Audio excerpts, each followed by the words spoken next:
Since the 22nd of April this year, that is, since Kant's 300th birthday, I have talked here about Kant's philosophy.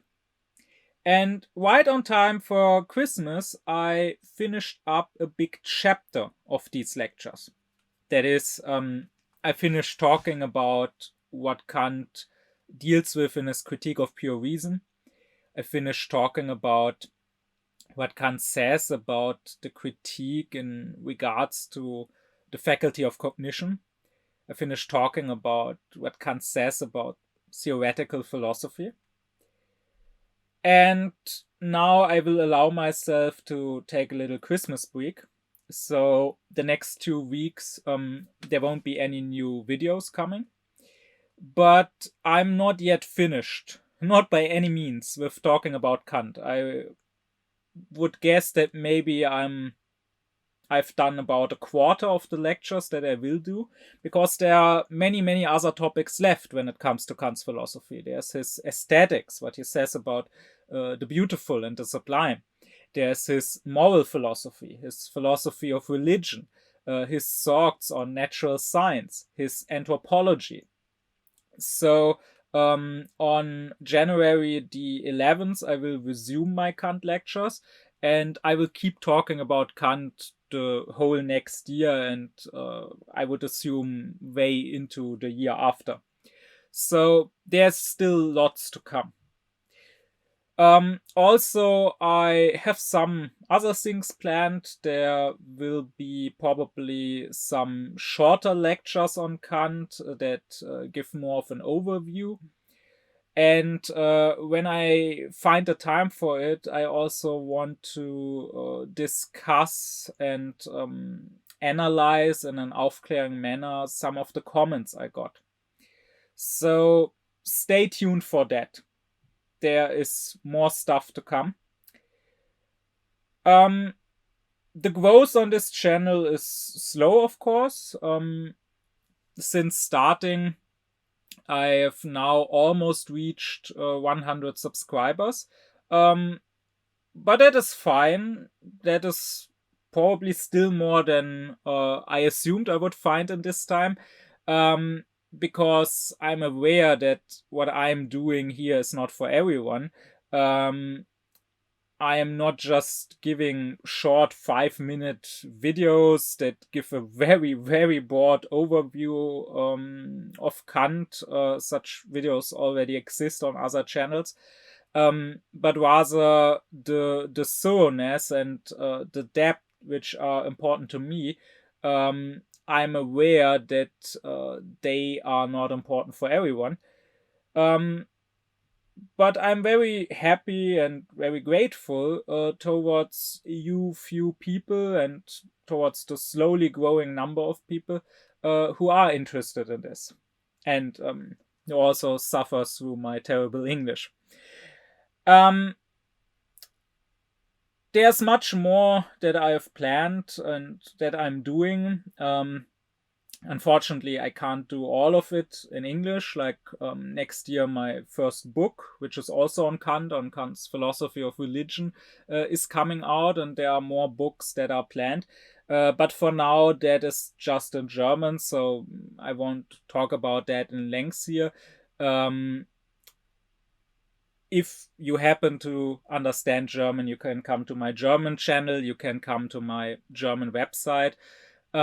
Maybe one day, if I become more successful, if I have the means for hiring translators, I would like to also publish my texts in English.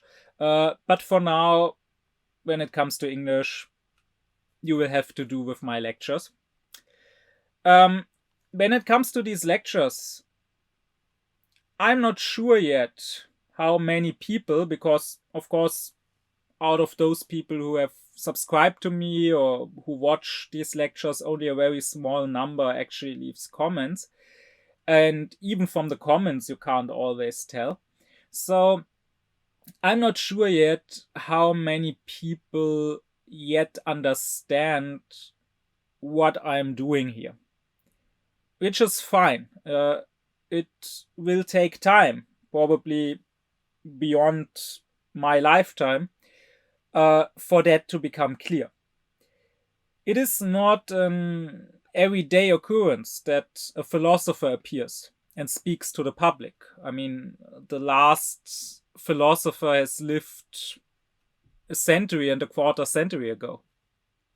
Speaking of Nietzsche. But I want to stress at this occasion that this is not, even though right now it looks like that, this is not a Kant channel. This is not even a philosophy channel, even though I plan to, after being done with Kant, speak about other philosophers in the same manner. No, this is meant to be an Aufklärungschannel. I want to do what I call with Fichte the art of reason. That is, bringing the science of reason, the philosophy that is already there in some old tomes, some dusty books, bringing that into life, bringing that to the people, applying it to life. I want to teach Aufklärung not as a certain doctrine, a certain set of opinions, not as leaving some prejudice or some superstition behind, but as something more deep and more radical, as a posture that you assume, that you take in life, a way of affirming life, a way of being self-reflective and living with freedom and with dignity. And that is what I hope to eventually, with time, make more and more clear.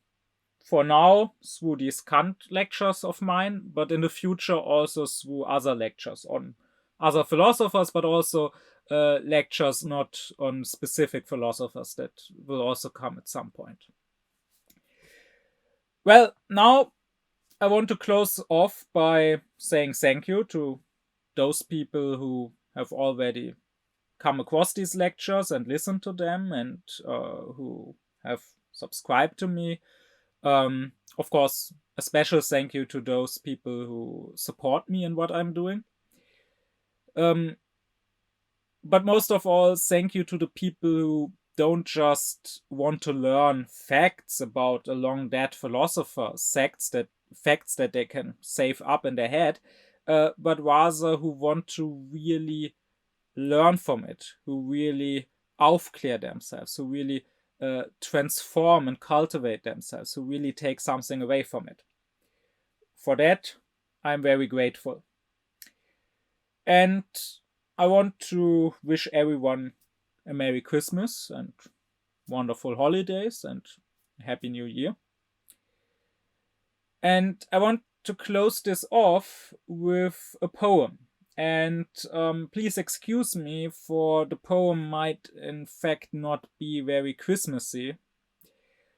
But, well, the way I see it, for one, the poem is very much needed right now. Because Aufklärung is very much needed right now. Aufklärung was offered to humankind already 2 centuries ago, but people decided against it. The 19th century is the century that turned away from Aufklärung, that knew better. And the 20th century, with all its horrors, is the result of the 19th century turning away from Aufklärung. Well, now there's a new philosopher in town, there's a new Aufklärer who once again offers people Aufklärung. And I'm firmly convinced, and I think we already very much begin to see, that if people again turn away from Aufklärung, if again they don't take this offer, then this 21st century, and probably what comes after, will bring even bigger horrors than that 20th century. Aufklärung is, of course, something that everyone should do. It is, in fact, every human being's moral duty to aufklär himself. But we are at a point where it is no longer just an individual thing, if it ever was. Not a thing of individual guilt or merit, of individual, felicity that you can gain through Aufklärung, or individual unhappiness that you get if you don't aufklär yourself, but rather humanity, the collective humanity, now has stronger than ever the task and the duty to change, to transform itself, to become more aufklärt. And also, I believe that we should remember that Christmas is first and foremost about peace. You, of course, always have those people who complain that Christmas has become just about consumerism, that it has been, so to say, occupied and perverted by capitalism. And surely there's a lot of truth to that, but I find that a lot of critics of this consumerist Christmas, they don't go far enough. They